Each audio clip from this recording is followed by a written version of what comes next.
काय म्हणाल तुम्ही आज तुमच्या समोर गडचिरोली जिल्ह्यातल्या माओवादी चळवळीची सूत्रे हाताळणाऱ्या गिरधर आणि त्याच्या पत्नीनं आत्मसमर्पण केलेलं आहे, थेट तुमच्या समोर येऊन आत्मसमर्पण केलेलं आहे। ही अतिशय समाधानाची बाब आहे की गडचिरोली जिल्ह्यातला सर्वात प्रमुख माओवादी म्हणून ज्याला समजलं जायचं, या सगळ्यात प्रमुख दलमचा जो मुखिया होता त्या गिरधरनं आणि त्यांच्या पत्नीनं आज या ठिकाणी आत्मसमर्पण केलेलं आहे। गिरधर यांच्यावर 25 लाखाचं तर पत्नीवर 16 लाखाचं बक्षीस होतं आणि आज त्यांच्या आत्मसमर्पणामुळे माओवादी चळवळीची कंबर ही पूर्णपणे या गडचिरोली जिल्ह्यामध्ये मोडलेली आहे। मी गडचिरोलीतल्या आमच्या पोलीस दलाचं अतिशय मनापासून अभिनंदन करेन की त्यांनी सातत्याने आपलं शौर्य दाखवत या ठिकाणी एकीकडे माओवाद्यांना ही परिस्थितीची जाणीव करून दिली की एकतर आत्मसमर्पण करा किंवा तुम्हाला त्या ठिकाणी परिणामाला सामोरं जावं लागेल, आणि त्यातनं हे प्रमुख आत्मसमर्पण या ठिकाणी झालेलं आहे।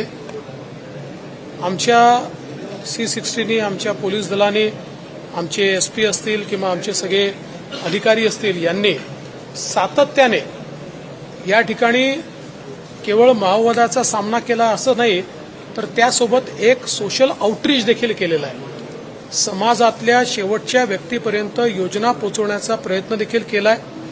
त्याचाही एक फायदा असा झाला की सामान्य माणसाच्या मनामध्ये पोलिसांच्या बद्दल आणि प्रशासनाच्या बद्दल एक मोठी संवेदना जागृत झाली आहे, एक चांगले संबंध तयार झाला आहे, आणि त्यामुळे देखील आज माओवाद्यांना सामान्य गावकरी थारा देत नाहीत, ते पोलिसांना अधिक जवळचं मानतात। हा एक महत्वाचा फरक आहे।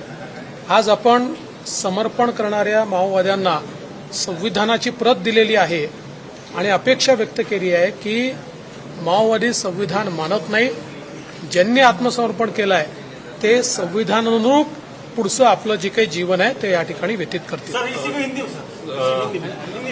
एक मिनिट, तुम्ही या जिल्ह्याचे पालकमंत्री आहात, मुख्यमंत्री उपमुख्यमंत्री पद यासह पालकमंत्री म्हणून तुम्ही काम करत असताना बंदुकीसोबत पोलीस लढत आहेत आणि विकासाच्या माध्यमातून तुमची भूमिका नेमकी काय म्हणाल? मला असं वाटतं की पहिल्यांदा तर आम्ही एक जी भूमिका या ठिकाणी बदलली, आजपर्यंत आपण सांगायचो की गडचिरोली महाराष्ट्राचं शेवटचं टोक, आणि मग ते मागासलेलं, ते माओवाद्यांनी ग्रसलेलं, पनिशमेंट पोस्टिंग करता कुठे पाठवायचं तर गडचिरोलीला पाठवा, ही संकल्पना आम्ही बदलली आणि आम्ही सांगितलं गडचिरोली शेवटचं टोक नाही, गडचिरोली ही महाराष्ट्राची सुरुवात, ते आमचं एंट्रन्स, ते आमचं गेट, महाराष्ट्राचं पहिला जिल्हा हा गडचिरोली आहे, अशी संकल्पना मांडून आपण या ठिकाणी मोठ्या प्रमाणात काम सुरू केलं।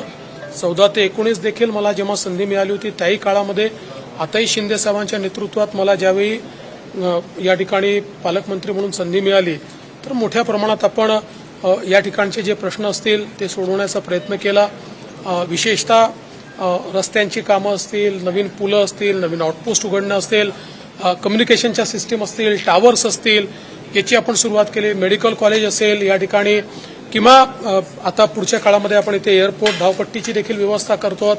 सगळ्यात महत्वाचं की ज्या जिल्ह्यामध्ये इंडस्ट्री यायला तयार नव्हती, इंडस्ट्रीचं काही तिथे मागमूसही नव्हता, आज तिथे मोठ्या प्रमाणात इंडस्ट्री येते आहे, सुरू झालेली आहे, मोठ्या प्रमाणात इन्व्हेस्टमेंट त्या ठिकाणी येते आहे। त्यामुळे आमच्या सगळ्या तरुणाईच्या हाताला या ठिकाणी काम मिळणार आहे, मिळायला सुरुवात झालेली आहे, त्यांचं प्रशिक्षण सुरू झालेलं आहे। इव्हन आमच्या मुली देखील आज प्रशिक्षित होऊन त्या ठिकाणी रोजगार प्राप्त करतायत। एकूणच गडचिरोलीचं चित्र आणि चेहरा हा बदलण्याचा आपला प्रयत्न आहे। आज या ठिकाणी एज्युकेशन हब देखील सुरू होत आहे आणि लोकांना ज्या गोष्टी असंभव वाटायच्या त्या गोष्टी आता गडचिरोलीत सुरू झाल्या। अजित पवारांनी महायुतीतून बाहेर पडून वंचितसोबत लढावं असं विधान अमोल मिटकर यांनी केलं। मला याच्यावर काही बोलायचं नाही। गडचिरोली में आज जो घड़ामोड़ हुई है, माओवादियों की एक बड़ी लीडरशिप है गिरधर की एक मानी जाती है, और आज गिरधर ने उसकी पत्नी के साथ आपके सामने सरेंडर किया है, इसको किस नजर से देखते हैं? मैं ऐसा मानता हूं कि ये एक बहुत बड़ी सफलता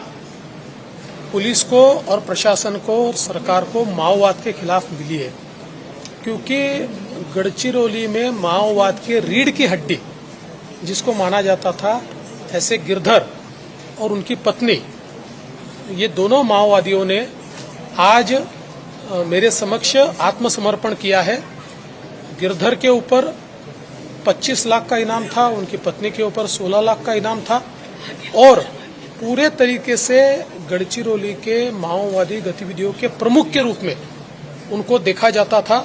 एक बड़ा लंबा अरसा इस माओवाद में उन्होंने यहाँ पर गुजारा है और मैं ऐसा मानता हूँ कि उनके आत्मसमर्पण के कारण माओवाद के रीढ़ की हड्डी को एक प्रकार से तोड़ने का काम हमारी पुलिस ने बहुत सफलता के साथ किया है। आज गढ़चिरौली में हम देख सकते हैं कि हमारी जो C60 है उसने ये परिस्थिति निर्माण की है कि माओवादियों को या तो आत्मसमर्पण करना पड़ेगा या फिर परिणामों को भुगतना पड़ेगा। और पिछले 4 सालों में एक भी व्यक्ति गढ़चिरौली से माओवादी इस एक्टिविटी में सम्मिलित नहीं हुआ है।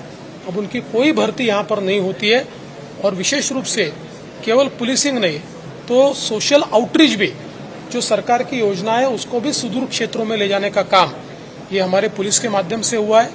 और हमने भी शासन के तौर पर गढ़चिरौली जिला, जिसको महाराष्ट्र का अंतिम छोर माना जाता था, अविकसित माना जाता था, हमने नजरिया बदला है। हमने कहा ये अंतिम छोर नहीं है, ये महाराष्ट्र का पहला जिला है, ये महाराष्ट्र की शुरुआत यहाँ से होती है और बहुत बड़े पैमाने पर यहाँ पर हम लोगों ने बदलाव लाने का प्रयास किया है।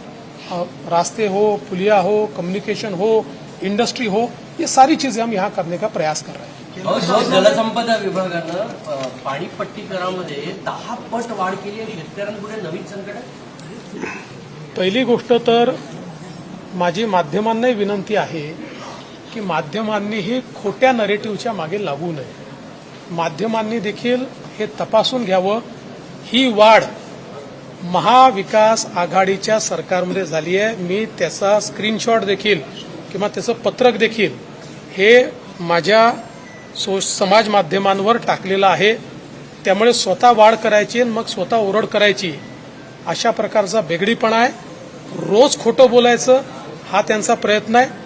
पण त्यांनी केलेली वाढ देखील स्थगित करण्याच्या संदर्भात आम्ही ऑलरेडी एक पत्र पाठवलेलं आहे आणि आता जे काही आम्हाला अधिकार आहेत त्या अधिकाराच्या अंतर्गत त्याच्या स्थगितीची कारवाई आम्ही सुरू केलेली आहे.